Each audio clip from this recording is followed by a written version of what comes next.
Hi friends, welcome back. ഇന്നത്തെ special ഒരു chocolate ഡെസേർട്ടാണ്. അപ്പോൾ ഇതെങ്ങനെ ചെയ്യണമെന്ന് നോക്കണ്ടേ? വളരെ ഈസി ആയിട്ട് നമുക്കിത് ചെയ്തെടുക്കാൻ സാധിക്കും. വളരെ കുറച്ച് ഇൻഗ്രീഡിയൻസ് മാത്രം മതി.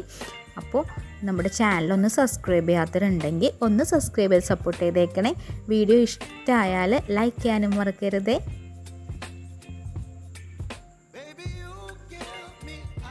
ഇതിലേക്ക് ഒരു അരക്കപ്പ് മൈദ, പിന്നെ ഒരു 30 ഗ്രാം കൊക്കോ പൗഡർ ഉണ്ട്, പിന്നെ ഒരു ടീസ്പൂൺ ബേക്കിംഗ് പൗഡർ, ഒരു 1/4 ടീസ്പൂൺ ബേക്കിംഗ് സോഡ. ഇതെല്ലാം ഒന്ന് അരിച്ചെടുക്കുക. ഒരു 3 പ്രാവശ്യമെങ്കിലും നമ്മൾ അരിക്കുക, എന്നാലേ അത് വൃത്തിയായിട്ട് മിക്സ് ആകുകയുള്ളൂ. 2 മുട്ട ഞാൻ പൊട്ടിച്ചൊഴിച്ചിട്ടുണ്ട്. നല്ലോണം ബീറ്റ് ചെയ്തെടുക്കുക. ഒരു അരക്കപ്പ് ഷുഗർ, പിന്നെ ഒരു 50 ml ഓയിൽ, സൺഫ്ലവർ ഓയിൽ ഇട്ട് കൊടുത്ത് നല്ലോണം ബീറ്റ് ചെയ്യുക. ഇനി വേണ്ടത് മിൽക്കാണ്. ഒരു 50 ml മിൽക്കും കൂടി ഇട്ട് ഒന്ന് ബീറ്റ് ചെയ്ത് കൊടുക്കാം.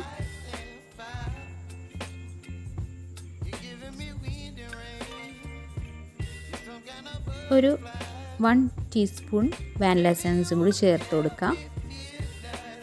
അതൊന്ന് നല്ലോണം ബീറ്റ് ചെയ്തെടുക്കാം. ഇനി നമുക്ക് നമ്മുടെ മിക്സ് ചേർത്ത് പയ്യെ ഒരു സ്പാറ്റിൽ വെച്ചിട്ട് പയ്യെ നമ്മൾ ഒന്ന് മിക്സ് ചെയ്ത് കൊടുക്കുക. കുത്തി ഇളക്കാതിരിക്കുക. ഒരു കേക്ക് ട്രേ ചെറുതാണ്, ഇത് ഞാൻ ഓയിൽ ചെയ്ത് വെച്ചിട്ടുണ്ട്. പിന്നെ വേറൊരു ട്രിക്ക് ഉണ്ട്, കുറച്ച് മൈദപ്പൊടിയിൽ തൂക്കി കൊടുക്കുക. അപ്പോൾ അത് കേക്ക് പെട്ടെന്ന് ഇതിന്ന് വിട്ടു പോരാൻ അത് സഹായിക്കും. ഇനി ഇതിലേക്ക് നമ്മുടെ മിക്സ് ഒഴിച്ചു കൊടുക്കുക. മിക്സ് ഒഴിച്ച ശേഷം ഒന്ന് ടാപ്പ് ചെയ്ത് കൊടുക്കുക. ബബിൾസൊക്കെ ഒന്ന് പോകാൻ വേണ്ടി ഒന്ന് ടാപ്പ് ചെയ്ത് കൊടുക്കുക. ഒരു ബൗളിലേക്ക് ഒരു 30 ഗ്രാം കൊക്കോ പൗഡർ, 50 ഗ്രാം പൊടിച്ച ഷുഗർ, പിന്നെ ഒരു 200 ml മിൽക്കും കൂടി ചേർത്ത് നല്ലോണം ഒന്ന് മിക്സ് ചെയ്തെടുക്കാം. ഇതാണ് കേട്ടോ നമ്മുടെ ഓവൻ സെറ്റപ്പ്. കുക്കറിൽ തന്നെയാണ് വെച്ചേക്കുന്നത്. ഇനി നേരത്തെ മിക്സ് ചെയ്ത ചോക്ലേറ്റ് ആണ്, അത് തിളക്കുന്നത് വരെ ഒന്ന് മിക്സ് ചെയ്ത് കൊടുക്കുക. തിളച്ച് കഴിയുമ്പോൾ നമുക്ക് ഒരു 2 ടേബിൾ സ്പൂണോളം ബട്ടർ ആഡ് ചെയ്യാം. ഇപ്പോൾ അത് നല്ലൊരു കട്ടിയായിട്ടുള്ള സിറപ്പായിട്ട് മാറിയിട്ടുണ്ട്.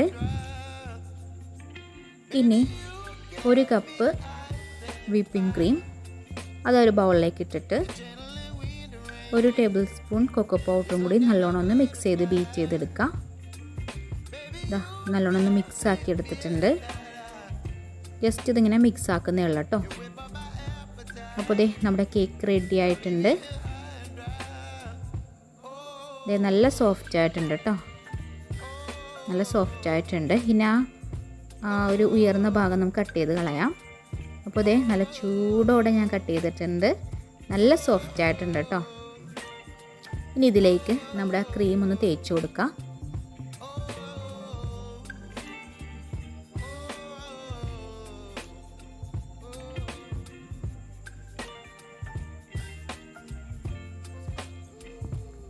ഇനി നമ്മുടെ ചോക്ലേറ്റ് സിറപ്പ് അതിൻ്റെ മേലെ ഒന്ന് തൂക്കി കൊടുക്കാം.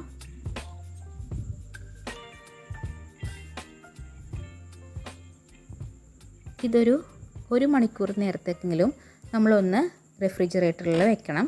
അപ്പോൾ 1 മണിക്കൂർ കഴിഞ്ഞ് ഞാൻ റെഫ്രിജറേറ്ററിൽ നിന്ന് സംഭവം എടുത്തിട്ടുണ്ട്. അപ്പോൾ നല്ല സൂപ്പറായിട്ട് നമ്മുടെ ഡെസേർട്ട് വന്നിട്ടുണ്ട്.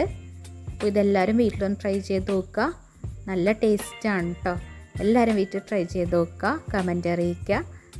പിന്നെ ചാനൽ ഇതുവരെയും സബ്സ്ക്രൈബ് ചെയ്യാത്തവരൊന്ന് സബ്സ്ക്രൈബ് ചെയ്ത് സപ്പോർട്ട് ചെയ്തേക്കണേ.